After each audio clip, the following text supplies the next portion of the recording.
Halo guys, Assalamualaikum warahmatullahi wabarakatuh. Selamat siang, Om Swastiastu, salam Rahayu. Biar kayak presiden gak sih? Bener, biar lebih serius. Oke, kembali lagi bersama Kopi Suara yang udah hampir 2 minggu ini nggak live gitu, nggak upload video karena ada beberapa hal yang satu lainnya.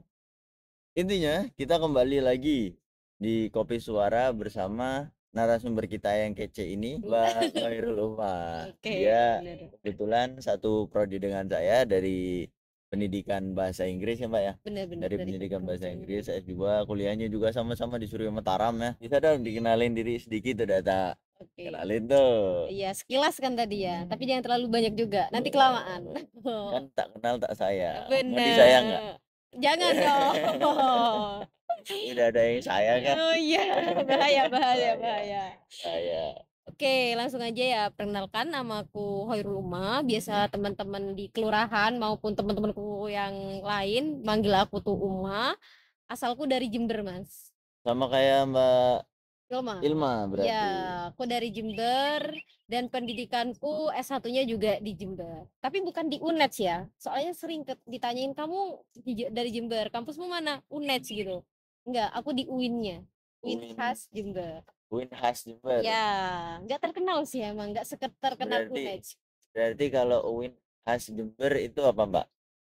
Universitas Islam Negeri Kiai Haji Oh, Ahmad Siddiq Jember. tak kira Winnya khas Jember. Oh, enggak, itu kayak singkatan doang gitu biar lebih mudah diingat. Win khas Jember. Ya, UIN khas Jember. Oke. Jurusannya S1-nya?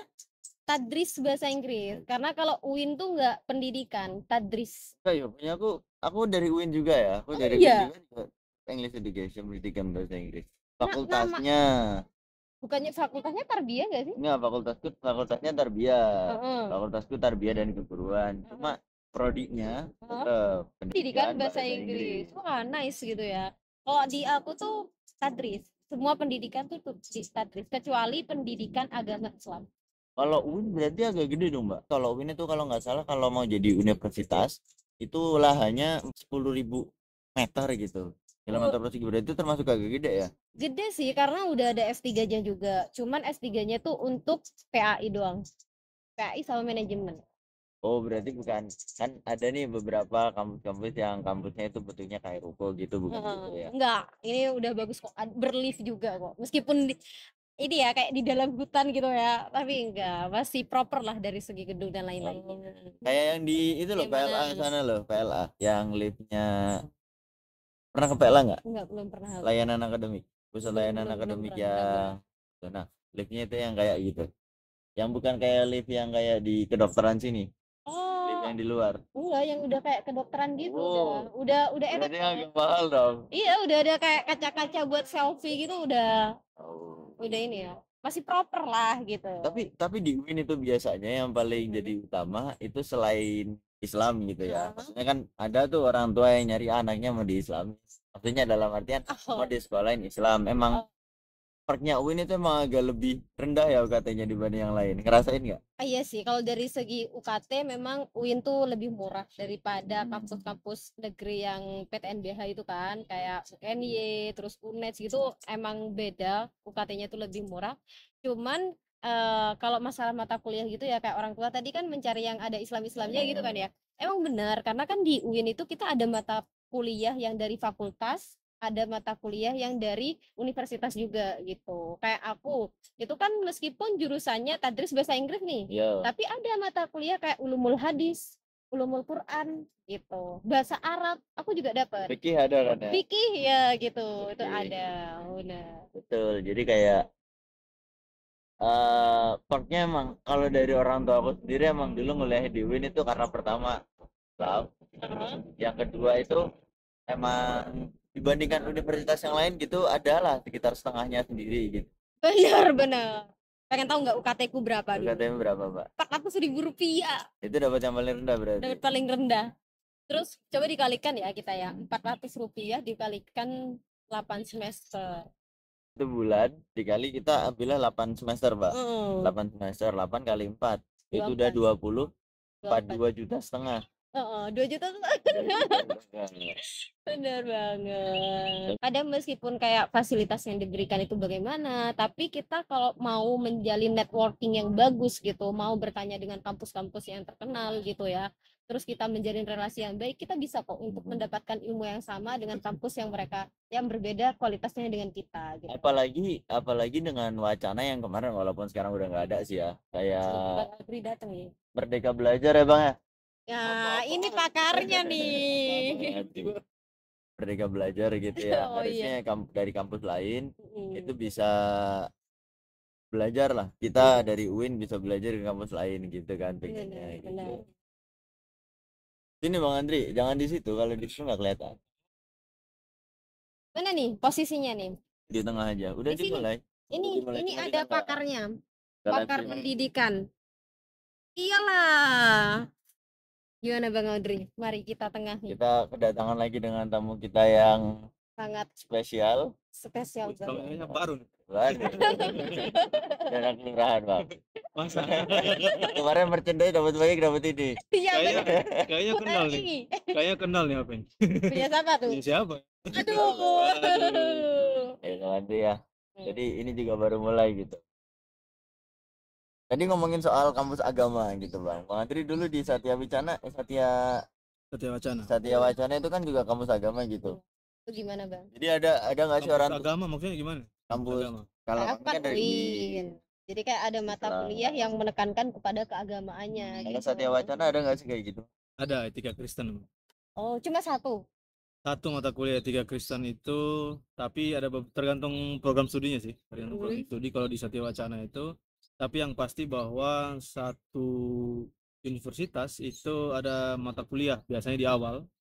Nah, itu Semester betul. satu, semester Benar, dua aku gitu. juga semester 1 kan. Itu tentang etika Kristen. Mau Muslim, mau Kristen, mau Hindu, Buddha, mau Konghucu, penyembah pohon, penyembah batu, semuanya tetap diajarkan tentang yang namanya etika Etika. Kristen. Tapi tidak bertujuan untuk mengkristenkan orang, bukan. Oh, Tapi benar. tapi untuk mempelajari ini loh nilai-nilai di dalam kekristenan. I see. Gitu aja. Benar. Berarti langsung ke etika kekristenannya ya. Etika Kristen. Soalnya kalau kami itu masih banyak. Aku ada ulumul hadis, ulumul Quran, ada fikih, komplit gitu. Ya jenengan kan Muslim, jadi harusnya Kalau Bang Andri masuk situ kayaknya apa ini? Tadi gitu. tiba-tiba aja. Enggak lah. Oke, udah agak menjurus. Jadi kita langsung bahas ke topik kita hari ini gitu. Ya, Soal baru aja bernapas nih ya. pendidikan. Baru sampai Bang. Baru. Loh. Tak kira dari tadi dirimu di pos biasanya di Kan libur pasca. ya. Sampai tanggal 4 kan libur. Nggak libur bang, online. Saya dong libur. Kita bahasanya ikutin aja online kita. Kalian kan masih kuliah, saya kan enggak. Gitu Bang Andri. Jadi apa namanya? Kan dari kemarin kita salah satu tuntutan yang paling besar gitu. Kita bahas soal yang baru-baru terjadi aja. Demo besar-besaran gitu ya. Salah satu yang dituntut itu kan pendidikan. Kita Pas banget nih saya pakai baju hitam nih. aku Mau ikut demo? Aku udah nggak ada, udah Nah nggak ini ada. aku pakai kerudung hitam juga. Ayo kalau kita mau berangkat bang. Jakarta dong. Jakarta. Jogja kemarin udah Apa dua. Makassar aja. Jangan. Kering, udah nggak ada bang gedungnya bang. Level 100 itu. Ya lanjut. Jogja kemarin dua ya, di DPR sama di UGM. UGM. Kalau Jogja masih standar lah. Nilainya baru 20%. Belum ada apa-apanya sampai. Ini mahasiswanya satu. Makassar juga banyak mungkin. Parah sih. Jadi kita langsung bahas ke pendidikannya. Jadi salah satu aspirasi terbesar gitu soal pendidikan. Kita ini kan salah satu yang ibaratnya bukan kecemplung udah Ke jurusan pendidikan udah nih. berenang lah di pendidikan. Apalagi Bang Andri, apalagi Mbak Umah yang ngajarnya udah, Mbak Umah ini ngajarnya udah melalang buana loh Mas. Iya, itu Dalang Buana. kelihatan dari wajahnya. Sangat pendidik sekali.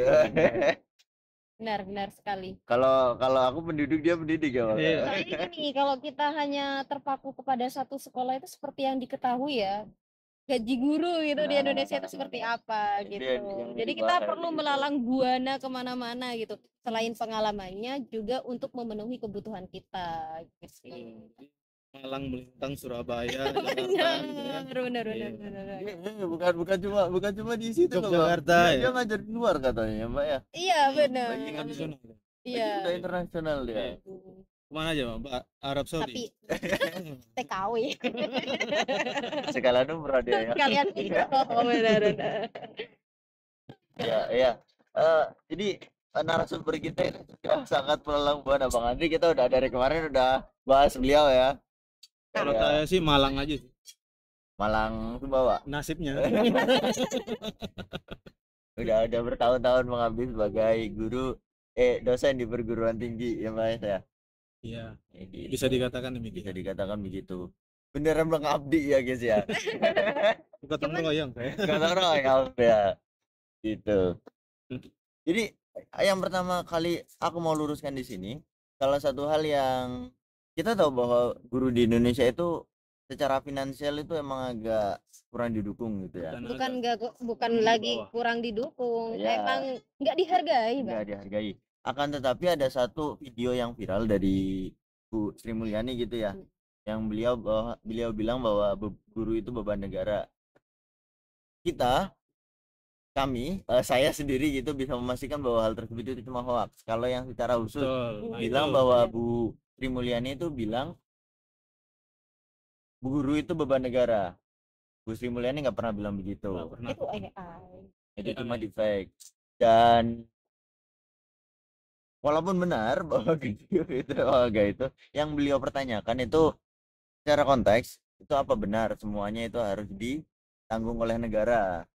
Benar itu, kalau nggak salah itu benar Bang. Enggak juga sih. Enggak juga. Sebenarnya pernyataan beliau itu karena memang APBN yang dikeluarkan per tahun untuk menggaji guru dan dosen itu cukup besar, lumayan besar, Lumayan di besar, atas benar. 10 triliun satu tahun. Nah, sehingga beliau itu mengatakan bahwa ini suatu tantangan gitu. Bukan beban. Bukan Ada beban. perbedaan di situ. Benar, Bahwa ini adalah sebuah tantangan di mana negara harus mengeluarkan biaya tersebut karena memang kalaupun ada bahasa beban, ini adalah bahasa akuntansi, bahasa manajemen, bahasa keuangan. Bukan bahasa sehari-hari yang bisa diartikan oleh kita sebagai dosen dan guru bahwa itu adalah beban. Beban dalam konotasi yang negatif. Beban keuangan itu artinya kan yang dibayarkan. Oh, benar. Ya kan itu kan Yang- dalam bahasa mungkin teman-teman yang bidang manajemen akuntansi lebih paham lah itu. Yang Bahwa itu FPP gitu ya. tidak konotasinya bukan negatif tapi positif, bahwa memang negara harus membayar sekian, itu pengertiannya kan gitu. Nah kemudian apabila dikolaborasikan dengan masyarakat harus membantu, ya silakan kan gitu konteks seperti itu. Juga kita sebenarnya semua dari dulu ya Bang ya. Dari dulu masyarakat juga agak sedikit membantu guru gitu. Dalam artian temanku ada yang kayak guru TK nih. Guru TK kan gajinya jauh lebih rendah daripada itu. Beberapa masyarakat itu ngasih dia beras, ngasih dia makanan gitu segala macam dalam konteks kayak gitu atau bukan Bang menurut Bang Andri? sebenarnya memang seperti itu konteks pembicaraan dari Sri Mulyani itu, Bu Menteri itu, bahwa arahnya itu ke sana, artinya bahwa guru dan dosen itu, saya mengalami betul apa yang disarankan oleh Ibu Sri Mulyani itu, bahwa memang gaji itu dibayarkan, contoh saya kampus swasta dibayarkan oleh kampus, oleh swasta, oleh yayasan begitu. Namun dalam keseharian orang tua itu kadang mereka membantu kita bukan dalam bentuk material. Nah, misalnya ada mereka mendapati bahwa kita lagi mengerjakan apa, mereka datang membantu orang tua itu. Kemudian tiba hasil panen, mereka ingat bahwa mahasiswa atau anak mereka itu adalah anak didik kami, mereka dititipkan kepada kami. Betul, dititipkan kepada kami, mereka antarkan hasil bumi, contoh katakanlah buah apel, buah salak gitu, kelapa, beras dan lain sebagainya. Nah itu yang dimaksud oleh Ibu Sri Mulyani seperti itu, bukan dibayar atau dibantu dalam arti material, memberikan uang, tidak. Ya. Contoh kalau di sekolah kan nanti Mbak Uma bisa tambahin, contohnya kan ada iuran sukarela, iuran komite dan lain sebagainya, itu kan juga bentuk aspirasi masyarakat, ya kan, orang tua murid itu membantu pembayaran gaji. Benar. Kalau yang di sekolahku tuh biasanya kalau ada setiap siswa itu di awal semester itu harus membayar yang namanya infak gitu. Kalau di sekolahku tuh biasanya satu siswa 100.000. Nah, itu untuk menunjang apa? Selain untuk menunjang yang memang kebutuhan sekolah tidak tercukupi oleh dana BOS, itu juga dibantu dari sana, kayak proses pembangunan, terus gaji guru dan lain-lainnya. Gitu. Tapi mungkin dari sudut pandangnya orang-orang tuh kayak gini, Bang. Yang dianggap Bu Sri Mulyani itu butuh bantuan masyarakat lain karena ini kenaikan angka pajak. Jadi mereka tuh mikirnya, oh jadi pajak ini dinaikkan, makanya tambah bebannya tuh diberatkan kepada masyarakat. Itu ada sudut pandang masyarakat yang juga berpikiran seperti itu. Itu perlu diluruskan. Sebenarnya tidak seperti itu. Gitu. Tapi ya namanya orang kadang kan kurang bukan kurang pengetahuan, kurang informasi Dan yang mindset benar. lagi. Mindset juga. Iya. Yang paling jelas itu tantangan terbesar dari warga Indonesia seluruhnya, dari media segala macam, itu kemampuan untuk menggali informasi jauh lebih dalam. Benar, tidak Berapa hanya kali? menyimpulkan dalam satu kali lihat saja gitu. Ya kayak yang paling jelas tadi kayak videonya Bu Sri Mulyani yang bilang soal guru itu beban negara. Yang paling viral kan itu. Padahal itu cuma Video aslinya itu kan, saya nonton video aslinya ketika beliau menyampaikan. Itu kan dihadiri oleh dosen-dosen dan juga Menteri Kemendikbudristek waktu itu. Benar. Kalaupun ada pernyataan semacam itu, pasti garda terdepan kita kan Menteri Kemendikbudristek saat itu. Betul. Iya kan enggak, karena memang enggak ada tuh pernyataan beliau yang menyatakan bahwa guru dosen itu adalah beban negara. Nggak ada. Beban keuangan. Beda itu.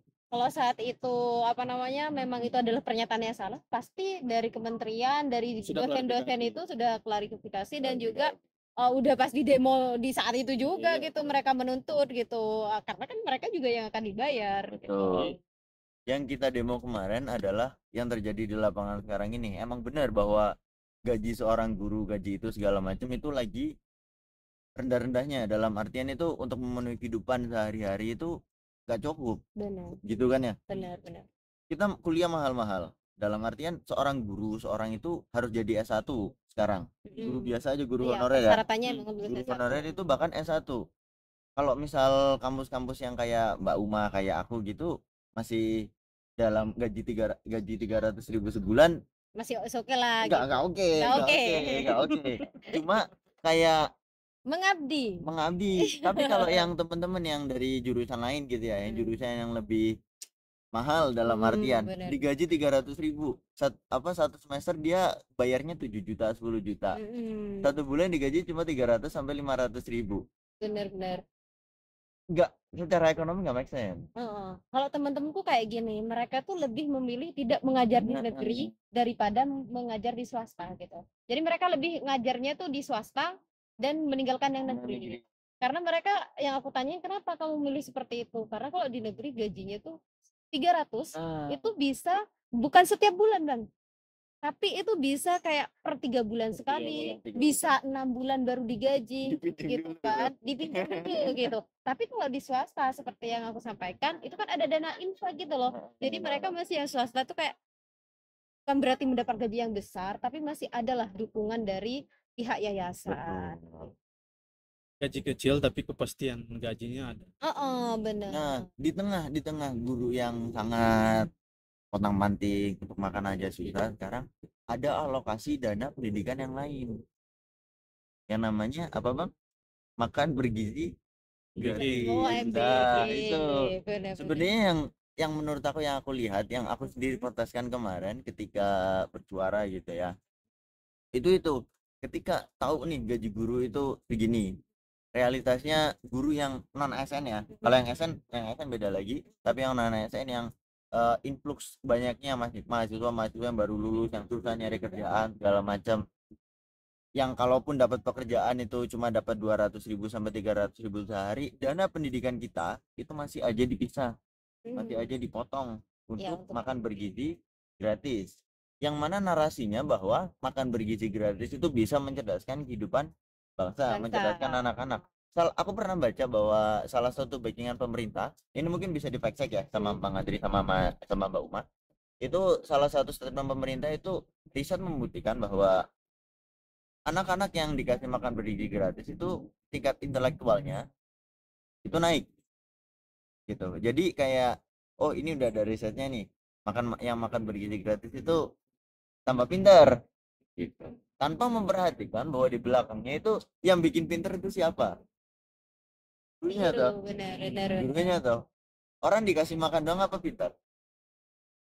Dalam artian kayak gaji MBG, dana untuk MBG, dana untuk apa namanya MBG, terus apa semuanya yang berhubungan soal MBG itu jauh lebih Besar tinggi emang dananya. daripada gaji untuk sekolahnya, dana untuk Guru, sekolahnya, pengajian guru. untuk Pengajian pengajian gurunya. guru segala macam gitu. Itu benar kan ya Bang ya? Kalau Emang dari statistiknya Statistiknya benar. toh. Itu apa namanya? Pengeluaran APBN MBG. untuk MBG itu memang lebih Emang besar. besar. Jauh lebih Untuk besar gaji, untuk gaji guru kan, dalam gaji arti guru dalam artian yang ASN. yang ASN Kalau swasta kan nggak masuk. itu belum yang honorer ya, Iya, benar Iya. yang honorer. yang bos segala macam dipotong kan dari situ. Itu gaji dalam artian guru yang dimaksud di Kementerian Keuangan itu APBN ya, gaji untuk PNS guru, Sedangkan bukan swasta. Nggak honor juga nggak masuk. nggak ada. Nggak masuk. Honor itu tanggung jawab sekolah. Itu kenapa mereka hanya digajinya per 3 bulan atau per adanya uang itu. Kemampuan sekolah itu. Sesuai kemampuan sekolah. MBG gitu ya. Nah, kenapa dana-dana MBG ini nggak diperuntukkan untuk guru-guru yang dulunya enggak di cover sama APBN gitu loh? Oh, kayak Kenapa yang harus dialihkan honorernya ke udah MBG? lama gitu. Ini bisa membuktikan bahwa dana pendidikan kita itu banyak. Kalau bisa dipecah untuk MBG, kenapa nggak dipecah untuk mensejahterakan yang jelas-jelas pintarkan bangsa gitu loh? Itu salah satu tuntutan kita. Mungkin dari Bang Andri sama Mbak Umah gitu ada keluh kesahnya gitu segala macam yang bisa disampaikan di sini gitu. Kalau dari aku ya, kalau program MBG itu kalau aku yang lihat di tayangan TikTok dan juga beberapa informasi yang aku dapatkan dari temanku yang merupakan bagian dari MBG kayak gitu ya. Kalau untuk di daerah yang pelosok desa gitu ya, mereka tuh bener-bener siswa-siswanya merasa terfasilitasi, merasa lebih semangat gitu katanya ya dalam belajar gitu, kayak mereka memang nggak pernah mendapatkan makanan kayak gitu dalam setiap harinya gitu kan. Terus udah gitu banyak juga yang menjadi bagian dari ini kepala dapurnya SPPG-nya itu adalah fresh graduate, kayak masyarakat yang emang kayak lulusan S1 yang nggak punya pekerjaan gitu loh. Dan syarat untuk menjadi kepala dapurnya itu emang harus S1 minimal. Nah, itu yang direkrut adalah 30.000 lebih orang. Nah, dalam artian itu juga mungkin salah satu cara untuk mengurangi pengangguran di Indonesia. Itu ada baiknya sebenarnya gitu ya.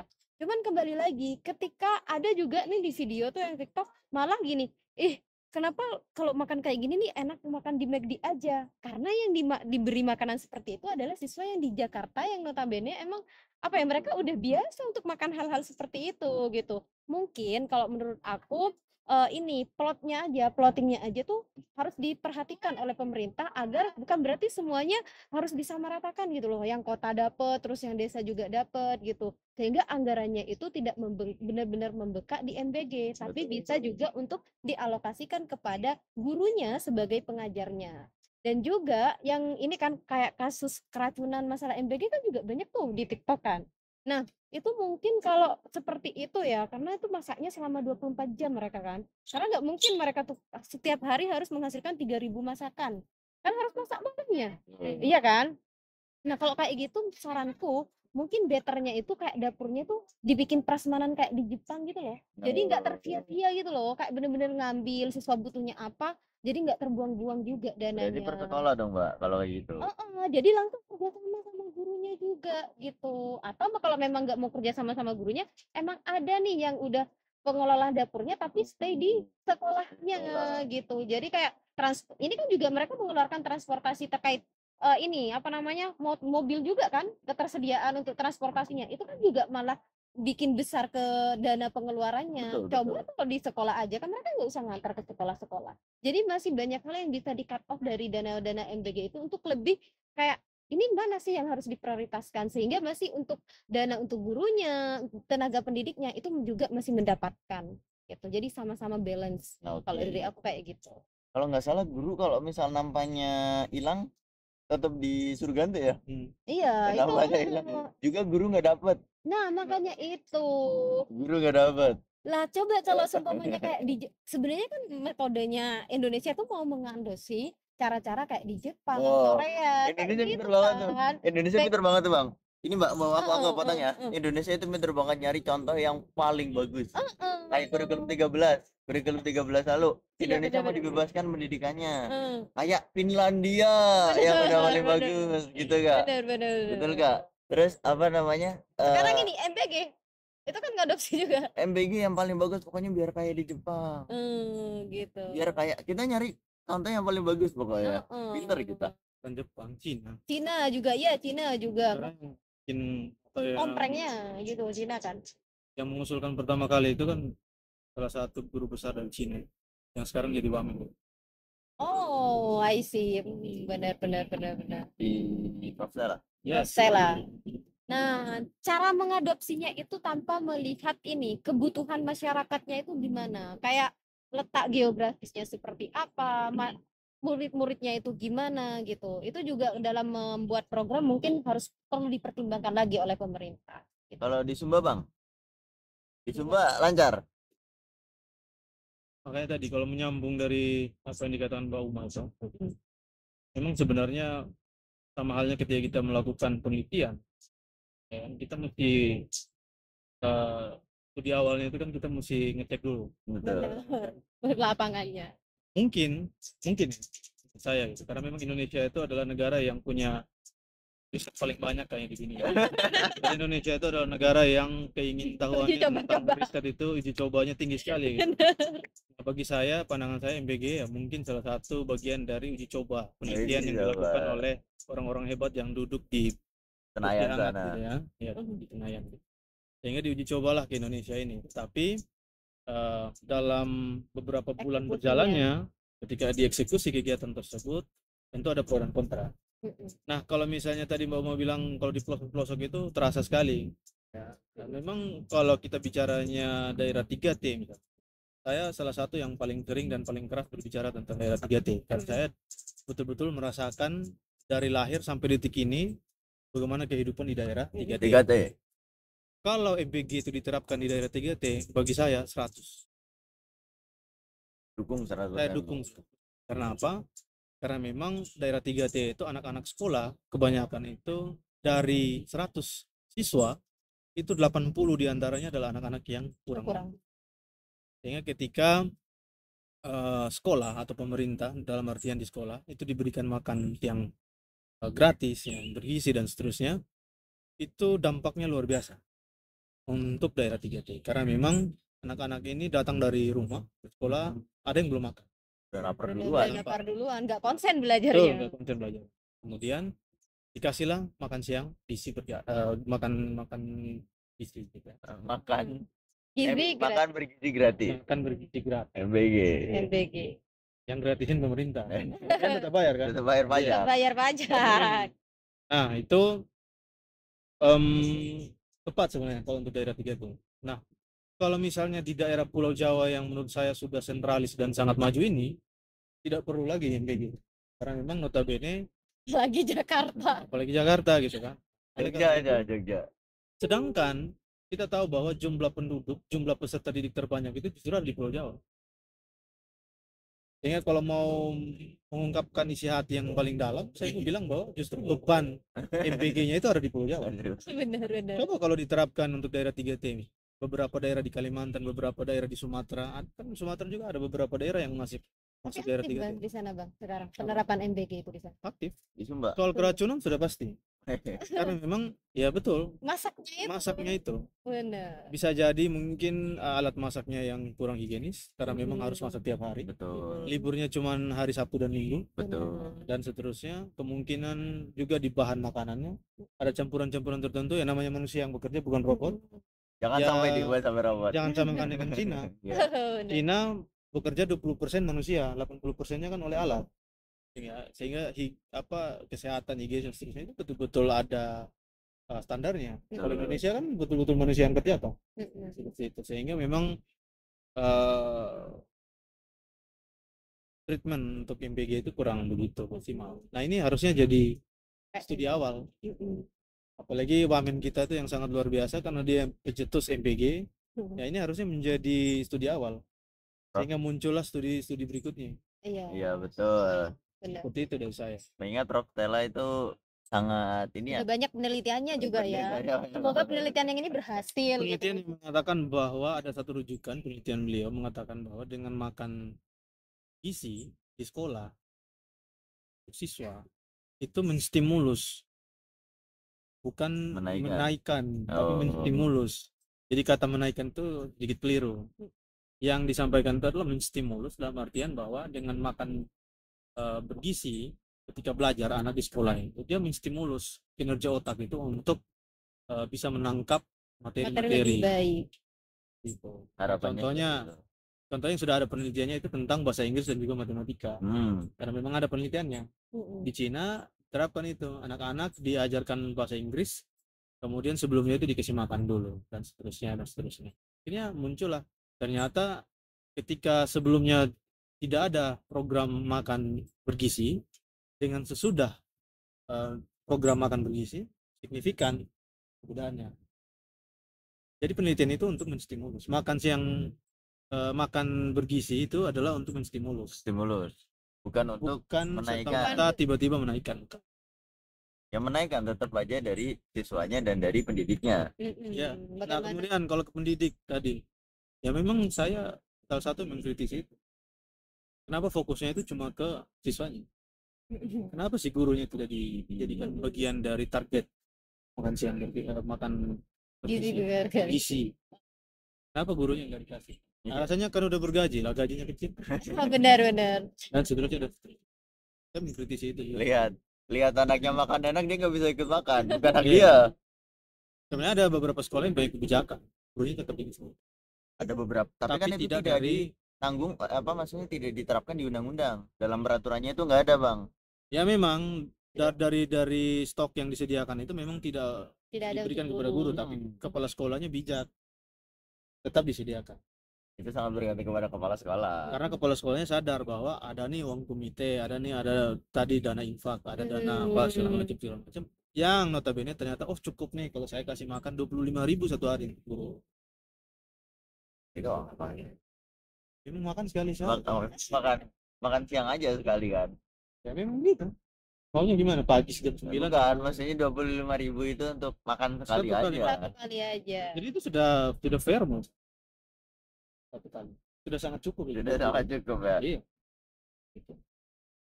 Ya itu Bang, kayak beberapa, apalagi yang di Jakarta, di Jogja gitu. Di Jakarta sih yang lebih kerasa gitu. Mereka ada sekolah yang bahkan swasta. Ini aku nggak tahu kebenarannya. Mungkin bisa kita fast check bareng-bareng.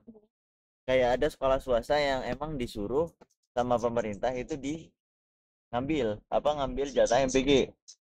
Bekerja sama dengan pemerintah ngambil jatah MPG, dan mereka itu menolak. Pernah dengar nggak itu Bang? Pernah dengar, dan mereka itu menolak kayak alokasinya itu bukan ke sini Pak. Malah mereka yang ngawal pemerintah, bukan pemerintah yang ngawal mereka. Nah, seperti yang aku katakan tadi, Bang, itu harusnya di-plotting dulu gitu loh. Situasi sekolahnya seperti apa?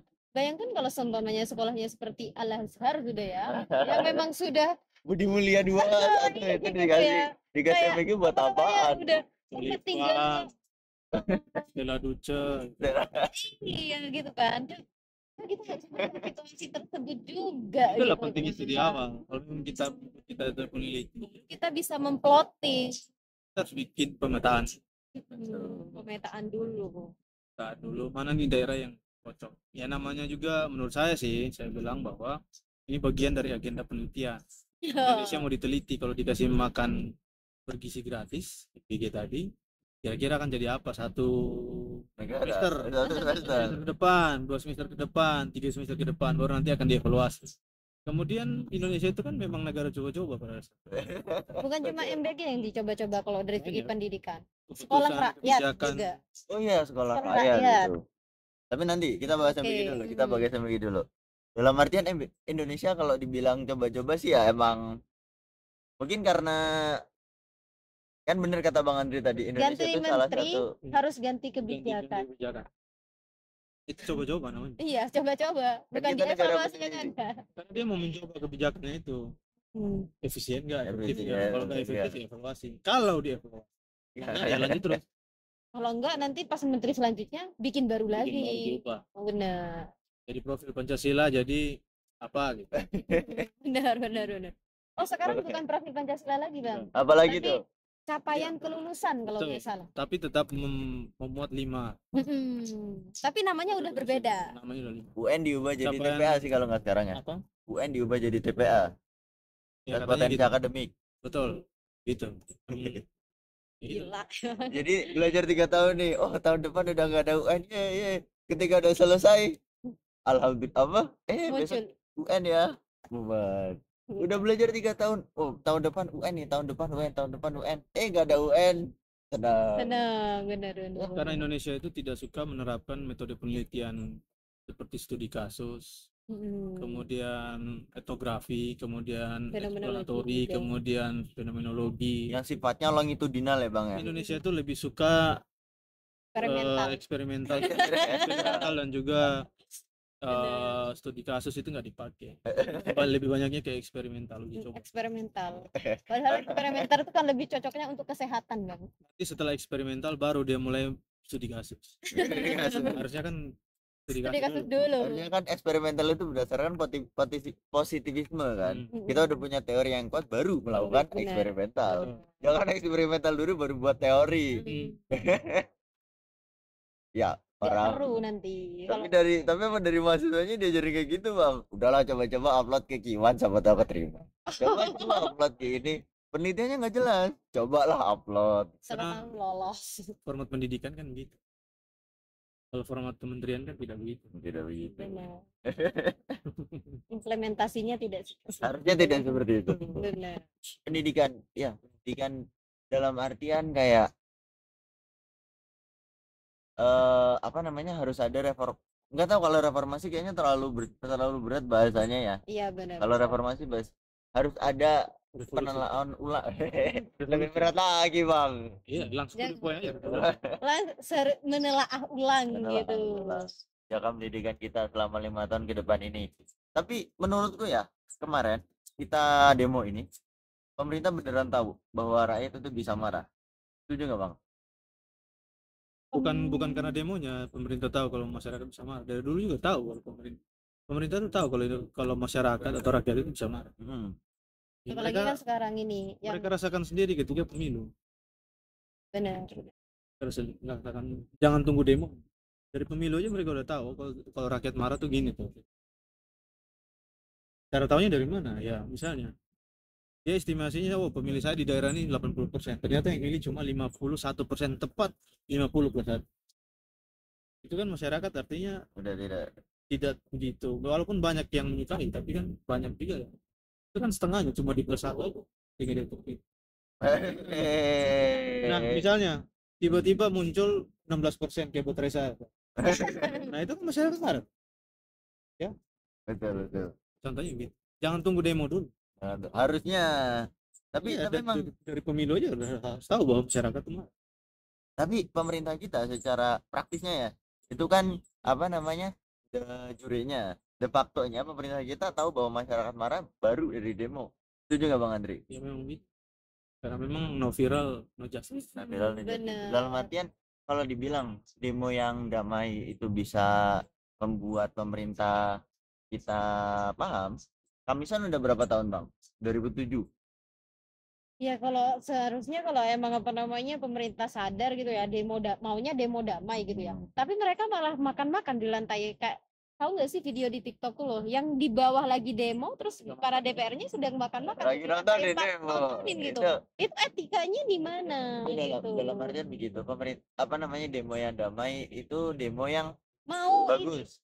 Berkomunikasi. Betul. Demo yang bagus akan, tetapi kita harus bisa memahami bahwa pemerintah kita itu kalau nggak ada apa namanya, kalau demonya secara damai, dalam artian damai, datang pulang menemukan jalan tengah, itu nggak pernah terjadi. Pertani Kendeng 2014 ya, itu nggak ditemuin sama 2017 itu nggak ditemuin sama Istana Negara. Dalam artian kita harus ngasih tahu ke pemerintah bahwa kita itu marah, tapi jangan berlebihan.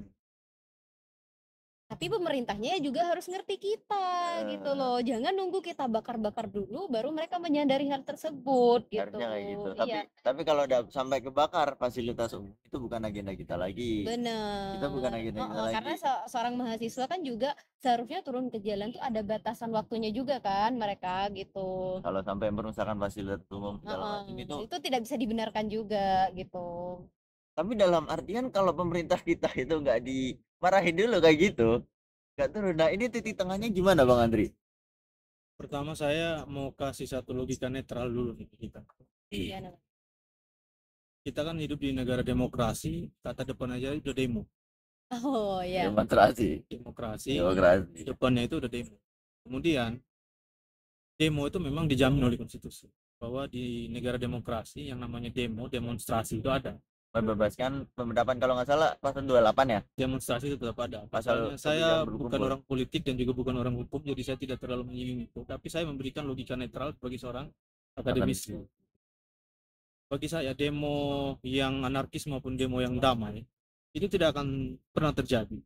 Kalau misalnya yang katanya rumah wakil itu dibuka selebar-lebarnya dan masyarakat rakyat bisa menyampaikan aspirasinya di sana, tidak akan pernah ada demo. Artinya bahwa DPR itu betul-betul mengizinkan rakyatnya itu untuk menyampaikan aspirasi. Karena demo kan tujuannya untuk menyampaikan aspirasi. Demo itu tercipta karena memang rakyatnya tidak didengarkan dari awal, tidak dibuka ruang-ruang untuk mereka menyampaikan aspirasi. Itu satu. Yang kedua, pengambilan kebijakan, pengambilan keputusan, pengaturan perundang-undangan, undang-undang di negara ini, itu yang duduk adalah anggota dewan, DPR RI sebenarnya, tetapi tidak pernah melibatkan masyarakat, tidak pernah dengar dulu dari masyarakat. Harusnya kan dengar dulu dari masyarakat apa penyampaiannya, kemudian itu yang disampaikan di rapat. Ini kan enggak. Yang disampaikan di rapat itu, saya memang ada beberapa anggota DPR itu betul-betul turun. Mereka betul-betul masuk ke pasar, merasakan keringat masyarakat, itu ada. Tapi beberapa di antara mereka dari 500-an sekian, bahkan 600 anggota DPR RI itu, berapa banyak sih yang melakukan itu gitu. Nah, sehingga memang kebijakan-kebijakan yang dijalankan itu justru tidak pro rakyat, malah kontra sama rakyatnya. Rakyat tidak ngomong demikian, tapi justru yang keluar kebijakan tuh lain gitu kan. Betul. Yang diinginkan oleh rakyat. Maka muncullah demo itu. Nah, sebenarnya kalau dari awal saja, seperti yang saya katakan, logika netralnya nih. Kalau betul-betul pemerintah dan legislatif dan eksekutif, yudikatif kan beda lagi ceritanya. Saya kan cuma tutup palu doang. Legislatif sama eksekutif. Legislatif sama eksekutif. Kalau memang betul-betul mereka mempadukan aspirasi dari masyarakat, dari rakyat, gitu, betul-betul mendengarkan rakyat, nggak ada istilah demo. Kemudian demo itu sampai anarkis, karena yang membenturkan mereka itu ya legislatif sama eksekutif tadi. Ini kan jadinya militer, jadinya tentara sama brimob sama polisi diminta untuk menjaga mereka, sementara rakyatnya datang. Kalau kalian memang betul wakil rakyat, ngapain kalian nyuruh polisi membatasi pergerakan itu? Karena masyarakat itu datang untuk menyampaikan aspirasi. Kalian batasi dengan anggota militer, gitu, dengan yang bersenjata, gitu. Atau mungkin memang nggak bersenjata, tapi kan dari seragam mereka kita sudah menganggap bahwa ini tentara nih. Oh ini sampai detik ini ya Bang ya, sampai detik ini jam berapa? Ini tanggal 2 bulan September jam 1. Itu kalau nggak salah, mungkin bisa dibenerin. Gerbang DPR masih ditutup. Iya, benar. Ditutup itulah makanya kenapa pagar itu dirusak, ya kan? Ada yang diambil pagarnya, dibawa pulang besinya, tembok-temboknya dirusakin, ban dibakar di depannya. Kenapa? Ya kan kalian nggak keluar menemui mereka. Contoh kemarin, saya kasih contoh ya karena saya di Jogja gitu ya. Narso Dalam datang, emang dia disentuh sama masyarakat demo? Enggak kan? Dia megang mic terus ngomong, emang ada yang anarkis gitu? Nggak ada. Nggak ada.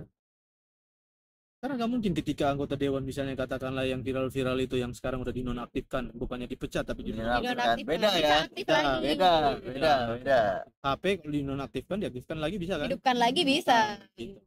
Nah, kalau saja mereka datang menemui masyarakat demo itu menyampaikan, nggak mungkin dia dilempar batu, nggak mungkin dia di apa segala macam. Lain ceritanya kalau yang di Patihanan tuh udah beda lagi karena dia nantangin. Oh benar. Dia malah kepada 5.000 orang. Beda ya. Seperti itu. Jadi tidak akan muncul anarkisme itu. Kalaupun muncul anarkis, karena memang saya membaca beberapa buku, kemudian saya melihat beberapa perkembangan di media saat ini, itu memang ada beberapa yang ditunggangi kepentingan beberapa orang, masukkan ke dalam sana, Karena tiba-tiba partai. terstruktur, tersistematis, bahwa demo ini tiba-tiba aja muncul gitu, nggak ada agendanya, tiba-tiba ada gitu, tiba-tiba bakar fasilitas umum, padahal pendemonya aslinya nggak ada yang niat mau bakar fasilitas Ada fasilitas umum. provokatornya, Nah, ada Bang. provokatornya ini, ada orang-orang yang diselundupkan ke dalam sana. Nah, itulah Benar. seperti itu. Tetapi kalau dari awalnya, ini kita lihat dari akarnya dulu lah. Kalau saja pemerintah dan juga DPR itu sama-sama mau mendengarkan rakyatnya, Aspirasi dari rakyat. karena memang jujur aja saya sebagai seorang pendidik, saya melihat bahwa gaji, tunjangan, penghasilan yang diberikan kepada anggota DPR, kalau kita face to face omong lah, misalnya ada anggota DPR dan kita sebagai ketua umum, memang pekerjaan kalian seberat apa sampai kalian harus digaji? Memang 3 juta per hari juga itu hitung-hitungan sebenarnya hoax juga. Iya, Nggak ada Kalau hitungan Iya, hitungan ini nggak di pastinya, nggak atas ada. di atas paper ya Bang ya, di atas paper. Ini yang dari Kementerian apa namanya, Peraturan Pemerintah tahun 2015. Itu total gaji yang tanpa uang rumah itu 4.200.000 untuk setiap anggota DPR per bulan. 4.200.000 ditambah 50 juta 50 juta per bulan tunjangan, banyak banyak tunjangan apa, kayak tunjangan anak, kunjungan. tunjangan kunjungan, tunjangan beras segala macam. Itu 50 juta itu ditambah 50 juta untuk tunjangan rumah. Jadi gaji DPR per bulan itu di atas kertas itu kita 105 sampai 120 juta per bulan. Terus kalau dibagi per hari jadinya 3 juta per hari. Kemungkinan besar berapa? Ini loh, cara Tapi menghitung seperti itu tidak bisa kita pukul rata, kecuali ada undang-undangnya terus dituliskan, atau di atas kertas dituliskan gaji anggota DPR RI 3 juta per hari. Itu baru kita bisa bangun.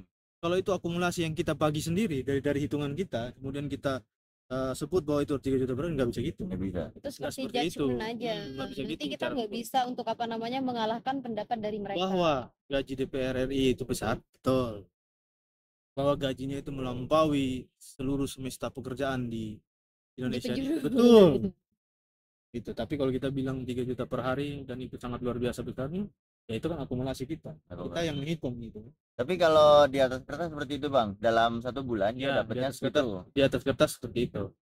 Sehingga kita sebenarnya bukan iri atau dendam, bukan, tapi kenapa gaji yang begitu besarnya buat mereka, kenapa tidak dibuka transparansinya, atas dasar apa mereka dikasih gaji sebesar itu.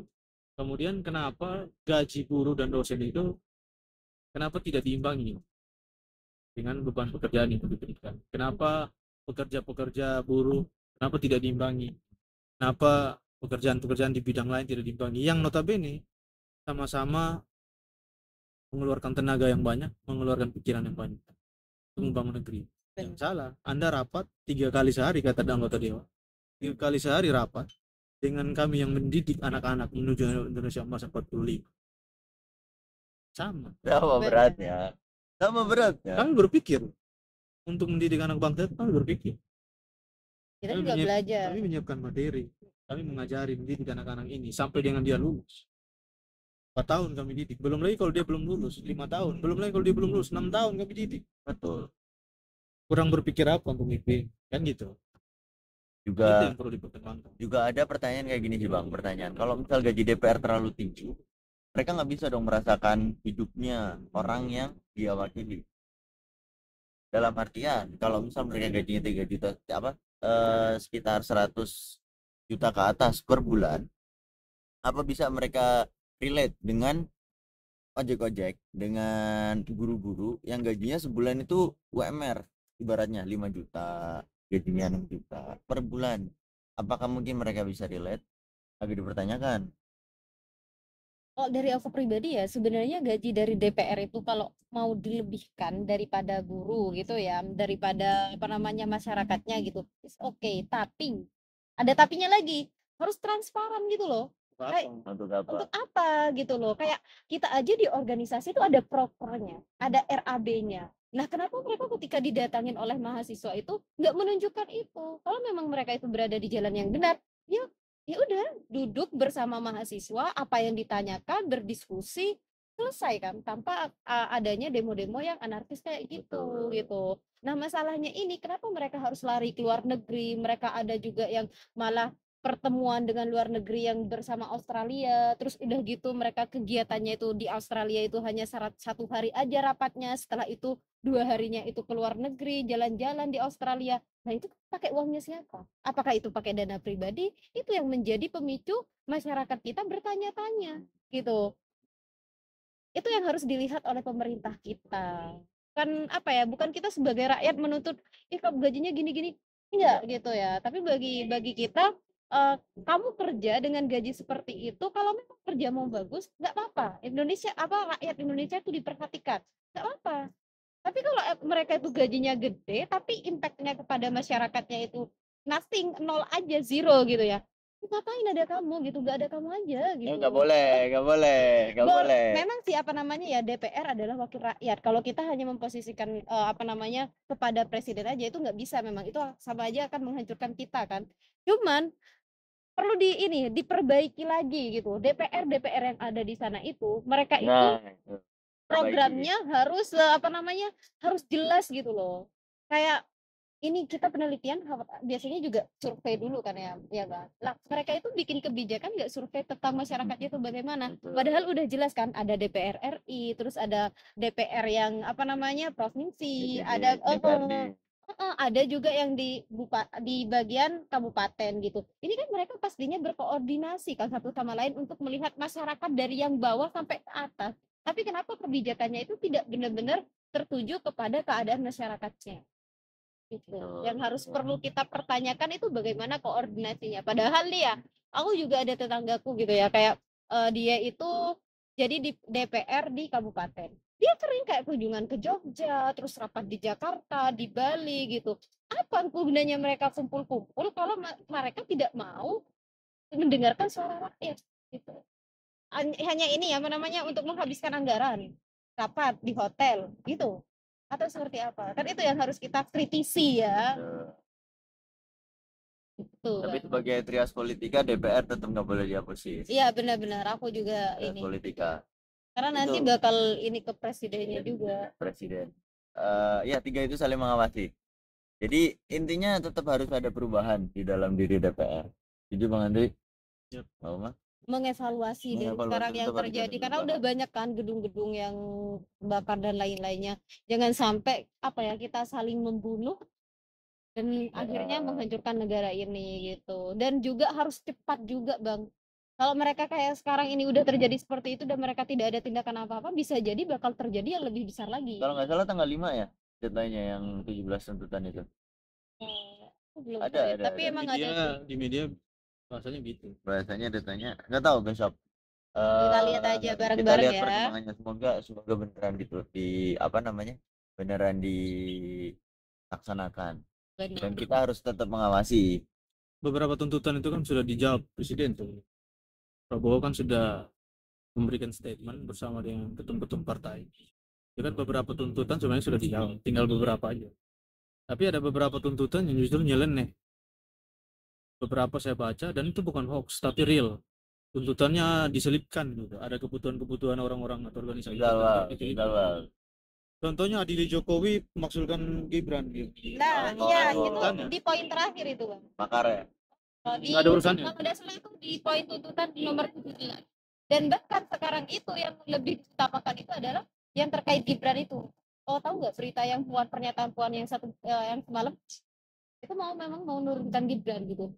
Seharusnya kan yang lebih penting kita kan lagi menghajar ini kan mengkritisi dari DPR-nya.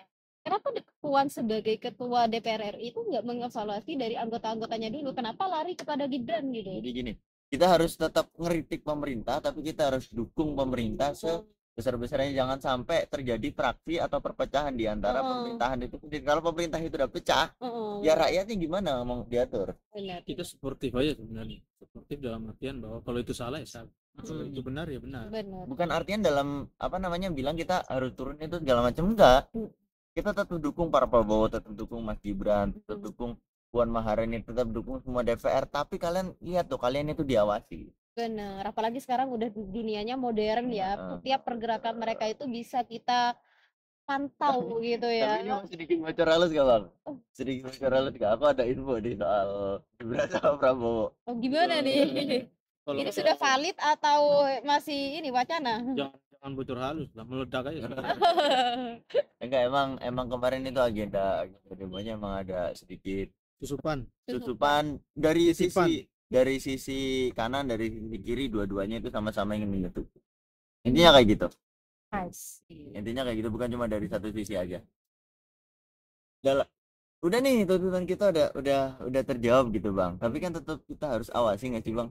Ya memang harus diawasi. Ya, Harus harus diawasi diawasi gitu. lah. Soalnya nanti bakal terkadang nih ya, udah kita diem gitu, ada selipan-selipan UU baru yang kadang tiba-tiba sudah diterbitkan gitu, sudah ketok palu. Ada gitu. beberapa undang-undang dibikin itu kami SKS.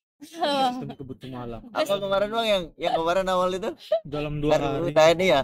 Dalam 2 hari jadi. Pertanyaannya kenapa ada permintaan dari masyarakat ya, dan mayoritas menginginkan itu terjadi, tetapi lama sekali itu terjadi gitu, nggak dibikinkan gitu. Tetapi ada undang-undang yang justru tidak diinginkan oleh masyarakat, justru itu yang jadi. Nah, SKS jadi. Itulah yang membuat kenapa masyarakat itu protes. Sebenarnya kalian itu dengar nggak sih suara rakyat? Kalian datang nggak sih di tengah-tengah kerumunan masyarakat itu untuk mendengarkan apa yang mereka inginkan? Mereka minta pajak diturunkan, kalian naikkan. Iya. Ingat, benar. keputusan di negara ini, satu keputusan yang keluar itu bukan keputusan satu orang, bukan keputusan presiden, bukan keputusan wakil, bukan keputusan menteri. Sudah pasti bahwa semua hal itu sudah dibahas, sudah dirapat. Namanya ya rapat apa dan seterusnya ini, rapat kabinet kah, kemudian dibawa ke DPR. DPR juga ikut membahas.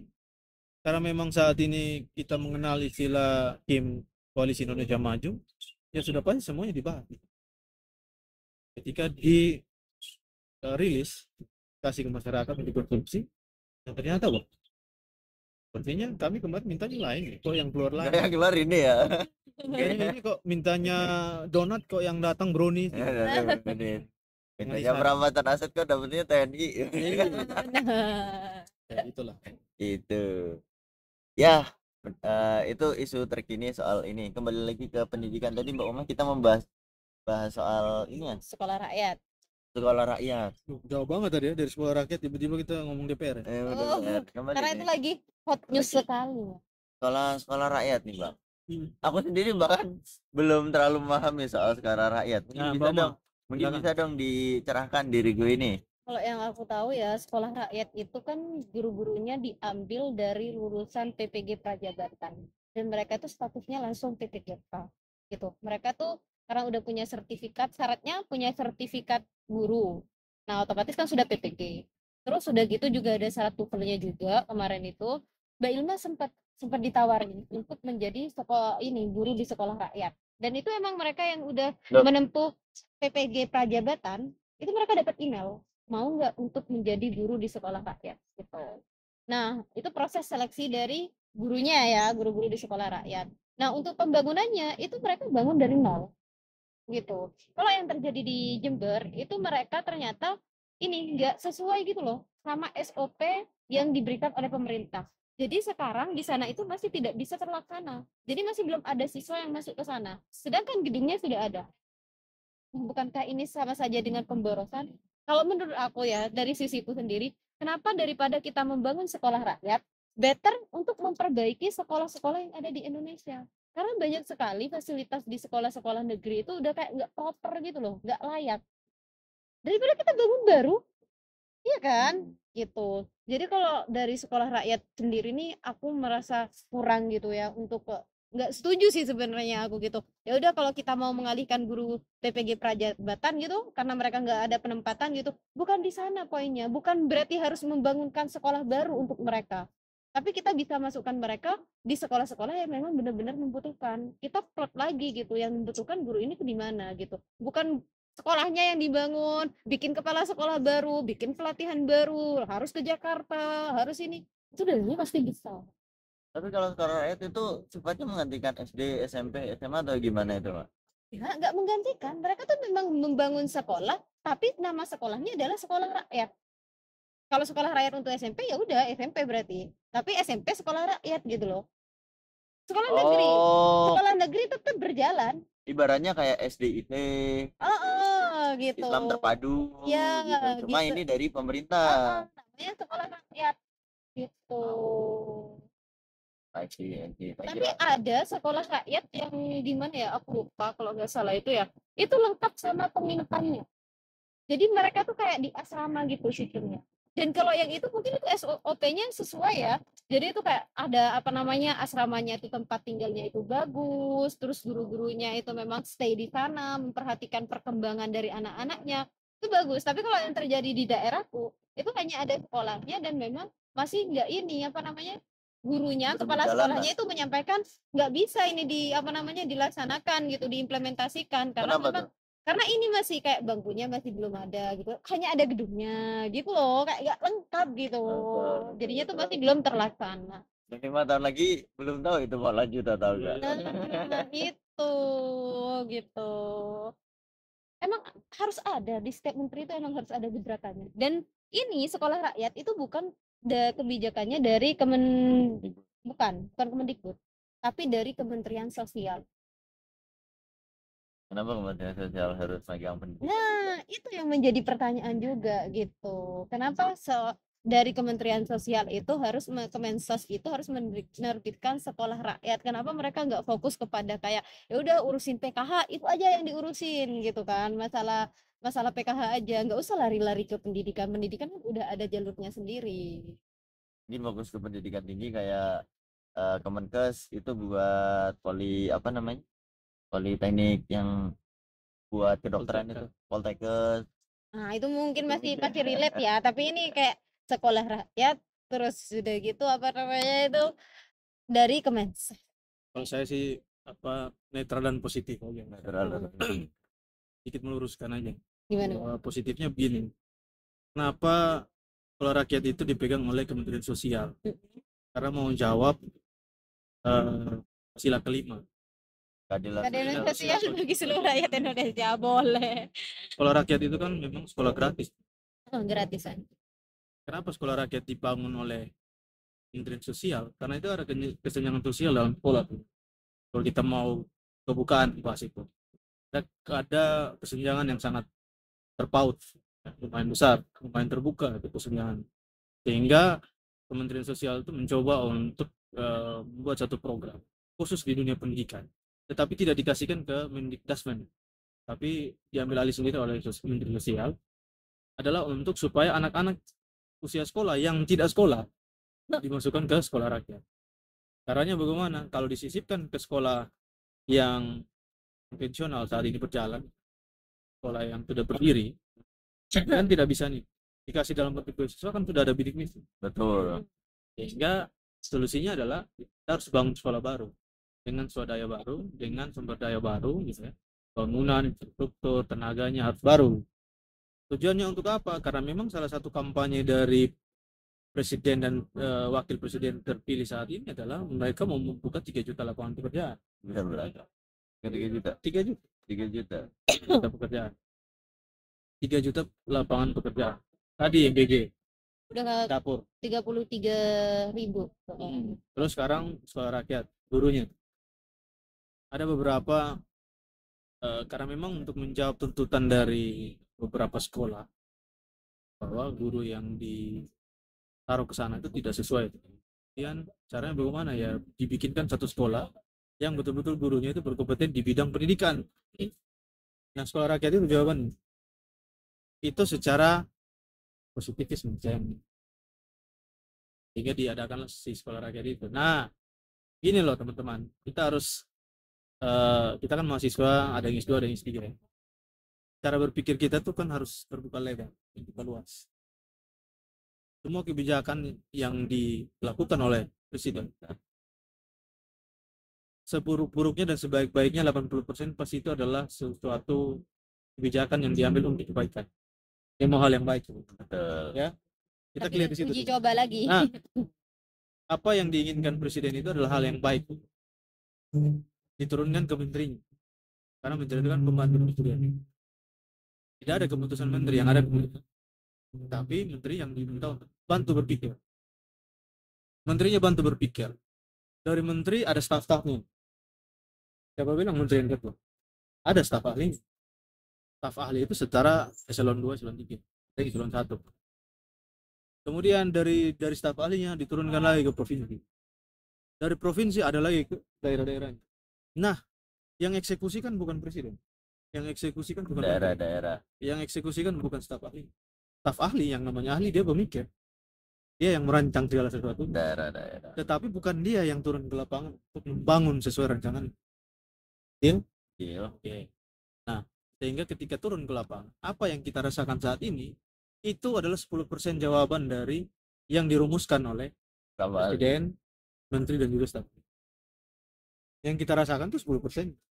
Bahwa banyak sekolah terbengkalai, kenapa tidak bangun aja sekolah yang sudah ada, yang rusak-rusak itu, yang tidak terpantau, yang tidak diperhatikan, kenapa itu aja nggak diperbaiki gitu, diinovasi, dibikin bagus. Nanti ada jawabannya lagi tentang itu.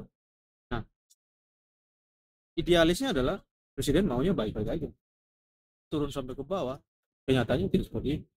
Nanti kan baru dievaluasi, kan selalu begitu. harusnya Dia uji coba dulu, kemudian dievaluasi. Oke. Nah, kemudian kata Mbak Uma tadi, kenapa nggak bangun aja sekolah yang udah ada sekarang dibikin jadi lebih bagus? Kalau di daerah yang terpantau itu bagus tuh ide seperti itu. Mending pembangunan untuk, tapi sayangnya kan tidak bisa seperti itu, karena ini pendanaan dari Kementerian Sosial. Kalau kita mau membangun sekolah yang sudah ada, ini kan punyanya Kemendikbud. bukan Kemendikbud. Sekarang beda namanya. Iya. Oh iya. Kemendikbud. Betul. Nah, itu alokasi anggarannya kan beda tuh, dak, pos, dan seterusnya. Sebenarnya kalau untuk daerah-daerah yang terpantau itu bagus tuh. Nah, tetapi sayangnya di dalam dunia pendidikan ada istilah sekolah-sekolah yang tidak terpantau, negeri maupun swasta. Sebenarnya untuk pembangunan itu dikasih kok. Ada biaya pembangunan. Tetap harus ada. Bukan tetap harus ada, sudah ada. Dana maksudnya pembangunannya sudah ada. Di bos Tetapi itu termasuk kan dana pembangunan Masuk. itu? Masuk. pembangunan tidak semuanya. Oh, enggak ya. Kalau biaya operasional itu tidak semuanya untuk pembangunan. Tapi ada. Ada. Ya ada untuk Apa dulu? pembangunan apa tuh tergantung keputusan dari sekolahnya, bos itu mau dilarikan kemana. Kalau untuk pembangunan gedung apa ruang kelas baru tidak bisa dari bos, karena ada. Karena ada ini untuk dana bos tuh untuk perbaikan ada minimalnya. Gitu. Kayak perbaikan apa tuh harus minimalnya berapa gitu. Ada aturannya sudah jelas. Nah, tadi itu sebenarnya beberapa sekolah. Tadi saya bilang kalau yang terpantau bagus. Kalau terpantau itu kan terawasi. Dana sekian meluncur, cairnya berapa, digunakan berapa, itu kan terpantau. Nah, saya bilang aja nih, beberapa sekolah yang saya kebetulan, saya dosen tapi beberapa sekolah itu saya pantau. Dalam artian saya melakukan pengabdian di sana. Sebenarnya dana yang terjun ke sana untuk pembangunan itu besar, tapi tidak digunakan. Digunakan untuk hal yang lain. Sekolah itu tadinya harusnya bisa tembok semua tuh. Sekarang masih tetap setengah tembok, setengahnya tembok, setengahnya dinding. Ada yang dinding semua sekolah. Bukan karena tidak diberikan dana oleh pemerintah, diberikan, Tidak terawat. tidak terpantau saja. Akhirnya dana yang diberikan oleh pemerintah untuk membangun rumah pribadi, bukan membangun rumah sekolah Sama. itu yang tidak terpantau. Jadi, saya berpikirnya positif aja. mungkin seperti itu. Kembali lagi ke ini bang, apa namanya, kembali lagi seperti yang kita ketahui harus coba-coba dulu. Dan memang harus coba-coba Harus coba-coba dulu. karena eksperimental. Kalau gagal ulangannya lagi. Harus mencari yang lain lagi. Gagal Ulang lagi gitu. Kebijakan ya. Kita emang ya hidup di negara bersama ini. Cuma yang paling utama dari diri kita sendiri bang.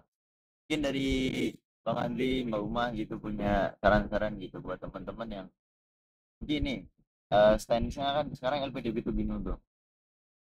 Kan teman-teman yang dari beasiswa itu kayak berapa itu agak ragu mengkritik kebijakan dalam artian mereka itu aku ini dibiayain sama negara. Kalau misal aku kritik ini, aku gak enak gitu loh. Mungkin ada Beban. saran, beban Beban moral. beban Beban moral. moral. Mau gak mau. Beberapa merasa begitu. apalagi mau mengkritik Bu Sri Mulyani gitu ya, soalnya emang Jangan Sri Mulyani. Ya, Bu Sri karena Mulyani apa itu yang namanya paling berat. yang paling berat gitu Cuma kan. dalam artian itu kayak yang lain, Mm-mm. Pemerintah lah pemerintah itu. secara general itu aja susah. Mungkin Benar. ada saran dari Bang Umar dulu mungkin. Kalau dari aku pribadi ya, kan kekuasaan tertinggi kalau di Indonesia itu adalah rakyat. Posisi demokrasi itu kita Itu sendiri. di buku PPKN gitu. Lah iya di buku PPKN itu kan gitu. Realitasnya Yang aku belajar di SD kayak gitu iya, kan. itu kan di buku kan. Iya di Iya, buku karangan PPKN. siapa buku itu?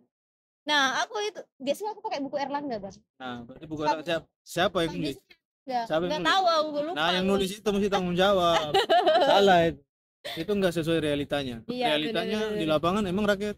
Enggak, DPR. Tapi Iya. enggak, perlu kita berbicara kepada ini yang kita ketahui ya. Seharusnya negara demokrasi itu kekuasaan tertinggi adalah di tangan rakyat. Kita sekarang ini meskipun mendapatkan beasiswa, status kita juga menjadi rakyat Indonesia. Kita kalau menurutku pribadi ya, kita boleh mengkritisi pemerintah selama kita itu juga memiliki landasan yang benar untuk mengkritisi mereka, bukan hanya karena FOMO. Banyak kan kita sekarang ini apa namanya, kita repost. Bahkan ada beberapa teman itu juga nge-repost yang pernyataan Bu Sri Mulyani yang AI gitu. Nah, itu. Nah, Itu apa yang apa namanya? kita tuh. Nah itu, jadi saran dari aku, kita sebagai penerima beasiswa khususnya LPDP yang memang kita udah terseleksi dan tersaring gitu kan untuk mendapatkannya dan dibiayai oleh negara untuk mendapatkan pendidikan yang baik gitu. Kan beda ya, orang yang memang berpendidikan sama yang tidak sekolah sama sekali itu pola pikirnya, mindsetnya itu pasti berbeda. Oleh karena itu kalau saran dari aku, kita sebelum mengkritisi pemerintah harus menelisik atau benar-benar mencari tahu kebenaran dari informasi tersebut dan mengkaitkan dengan informasi yang valid baik dari segi teori maupun hal-hal lainnya gitu. Jadi kita tuh nggak hanya sekedar mengkritisi dan FOMO untuk eksis di media sosial saja gitu. Oke. Gitu sih, bukan nggak boleh, tapi ya harus di highlight, harus mencari tahu dulu, nggak boleh mengasih judge. Tapi satu hal yang penting, mungkin teman-teman yang kalau kritik harus ngasih solusi. Itu aku nggak setuju. Oh kalau Aku nggak kritik setuju. harus Kritik harus ngasih solusi, aku nggak setuju. Dalam artian si DPR, semuanya negara gitu. Kita udah mati-matian bayar pajak gitu segala macam untuk buat kalian mikir gitu. Buat kalian itu mikir. Kalian yang nyari solusi. Kami ngerasanya gini loh. Kami ngerasanya kami tuh kurang didengar, kurang transparan. Ya kalian yang harus mikir gimana solusinya biar kami nggak ngerasa begitu. Bukan kami yang harus ngasih solusi gini-gini loh Bu. Lah kalau kami yang harus ngasih solusi, kalian gunanya apa? Itu yang menurutku apa ya? Menurutku itu penting untuk dibicarakan gitu. Terus kalau dari Bang Andri, gimana Bang? Ini kita ordin ya, PDP. Banyak nih jumlah kita. Banyak sekali. Banyak yang menyimpang, banyak yang tetap pada pendiriannya, banyak yang tetap di garis lurus yang sama gitu ya. Nah, yang perlu saya sampaikan pertama bahwa salah satu pencetus LPDP beasiswa abadi itu kan Bu Sri Mulyani. Kita harus bilang terima kasih dulu ke beliau itu pertama. Saya bukan mau supaya kita itu sembah sujud pada Bu Sri Mulyani, bukan. Tapi kita harus ingat bahwa dia salah satu yang mendirikan itu sih ya, pelopor pertama. Yang kedua, kenapa dia mendirikan itu? Ini kan saya bicaranya runut tuh, dari bawah, dari akar. Kenapa dia mendirikan itu? Karena dia menjawab undang-undang itu berbicara tentang mencerminkan kehidupan kita. Maka dipanggillah kita semua ini untuk mengikuti program yang dia berikan itu, yang dicetuskan itu. Programnya yang bernama LPDP. Program LPDP Beasiswa Pendidikan Indonesia. Pengelolanya LPDP. Jadi kita sebutnya beasiswa LPDP. Padahal kan namanya itu kan beasiswa pendidikan. Yang ngelola itu lembaga pengelola. Yang pengelolanya itu LPDP. Nah, lembaga pengelola Dana pendidikan. Dana pendidikan. Di bawah Kementerian Keuangan. Di bawah Kemenku. Nah, tujuannya adalah untuk merekrut, memanggil kita-kita semua ini orang-orang yang dalam tanda petik adalah orang-orang yang punya nilai akademik, nilai intelektual, nilai pemikir, integritas dirinya tinggi di atas masyarakat yang lain. Bukan merendahkan masyarakat yang lain, tapi dianggap memiliki sesuatu yang lebih, sehingga dimintalah kita untuk ikut daftar seleksinya dan segala macam sampai akhirnya kita dinyatakan lulus. Kemudian saya disclaimer dulu nih, tentang yang namanya dana beasiswa pendidikan Indonesia. Nah, itu tidak 100% itu dana pajak rakyat, pajak masyarakat, bukan 100%.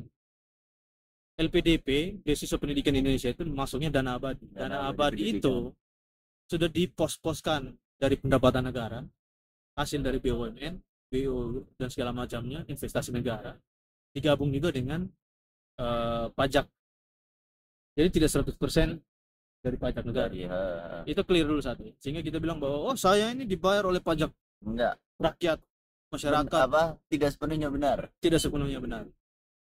Saya disclaimer dulu tadi bahwa dana abadi itu dana yang diplotkan khusus memang dari investasi, pendapatan negara dan juga pajak rakyat digabung jadi satu. Nah, sehingga apa yang menjadi sebenarnya cara kita berpikir itu, jadi kita sudah menjadi seorang awardi, tidak perlu khawatir atau tidak perlu takut kalau mau mengkritik, memberikan saran kepada pemerintah, entah itu DPR, legislatif, entah itu Mahkamah Konstitusi dan lain sebagainya, eksekutif, kemudian presiden sebagai eksekutor gitu ya, eksekutif, wakil-wakilnya, gubernur, bupati, boleh-boleh saja silakan. Tetapi satu hal, anda itu kan diseleksi karena dihitung intelektual Anda kan tidak rata-rata. Maka jangan jadikan diri Anda cara berpikirnya sama dengan orang-orang yang tidak tersaring oleh negara, oleh beasiswa tersebut. Maka gunakan otak, ya. Ini kasar tapi jangan.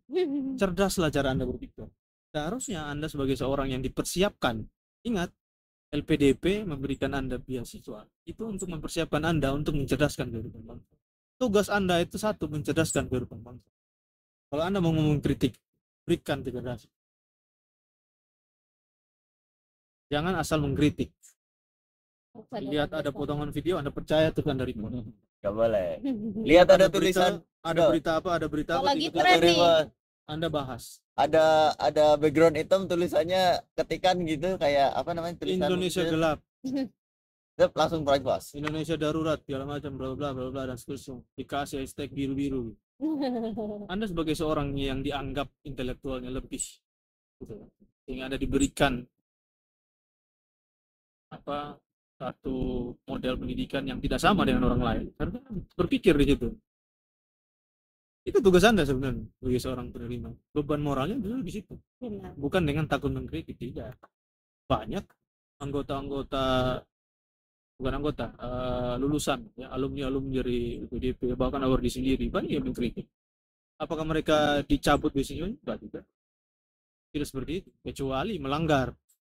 Kalau Anda sudah percaya berita hoax, Anda percaya diri sekali menyampaikan berita itu, menyebarkan berita hoax tersebut, ya Anda kena. Yang Anda kena itu hukum. Kan di setiap kali buku panduan itu kan di poin paling terakhir itu berbicara tentang sanksi yang diberikan ketika Anda terjerat yang namanya proses hukum di Indonesia. Kalau Anda tidak terjerat proses hukum, tidak akan dicabut bukan? Betul. Sekalipun Anda mengkritik, tapi kalau yang dikritik itu adalah untuk mencerdaskan, ya bagus. Saya belum pernah dengar tuh ada berita bilang awardi dicabut di sini karena mengkritik pemerintah. Enggak ada. Tapi kalau menyampaikan berita bohong, berita hoax, menjadi provokator, baru terjerat hukum, ya kan? Terjerat undang-undang ITE misalnya dan segala macam. Ya itu salah Anda, bukan salahnya IPD. Kenapa Anda yang dianggap memiliki intelektual bagus kok malah begitu? Jadi malah begitu, investasinya nggak keluar ya Bang ya? Kalau hitungannya main judi rugi. Itu jadi harus jelas landasannya kemana, jangan asal ngomong lah yang jelas ya Bang. Karena kan Indonesia suka yang FOMO biar viral. Kita kan cerdas sebenarnya. saya tidak bilang pintar ya, pintar itu kan relatif. Kalau cerdas tuh semua orang punya kecerdasan masing-masing, dan cerdasnya Anda masuk sebagai ordil PDP itu kan dianggap beda. Galang, Bauma, saya kan dianggap beda, nggak sama kan? Nggak tahu. Makanya ditanya waktu apa namanya, Satu instansi. iya, apa yang membedakan Anda dengan yang lain? Benar. Kenapa harus ada yang kami pilih? Iya, Kenapa Anda yang harus milih? Benar. nggak pernah ditanya apa yang membuat Anda sama kan? Iya, pasti ditanya apa yang membuat Anda beda. Kenapa harus Anda? Itu seperti itu. Oke. Mantap Bang Andri. Hmm. Pak Uma, Siap. terima kasih sudah Kopinya mana nih? kopi suara nggak ada kopi. Udah hampir mendekati 2 jam ya. Kita sebenarnya ada beberapa hal yang mau kita bahas lagi soal kayak kurikulum pendidikan di Indonesia. Cuma kayaknya waktu kita udah terlalu Terlalu lama. panjang. Mungkin bisa dimasukkan ke di sesi selanjutnya. Oke. Terima kasih. Bye guys. Bye. Take care dan jangan lupa untuk selalu mengawasi pemerintah, mengkritiki apa yang harus dikritiki, tapi jangan sampai terbawa arus dan menyebarkan hoax yang Berita tidak hoax. benar. Oke. Suara kalian dijamin oleh undang-undang. Ya benar toh? Benar toh? Suara kalian dijamin oleh undang-undang, kebebasan kalian untuk mengucapkan pendapat kalian itu dijamin undang-undang. Bye bye. Terima kasih. Wassalamualaikum warahmatullahi wabarakatuh.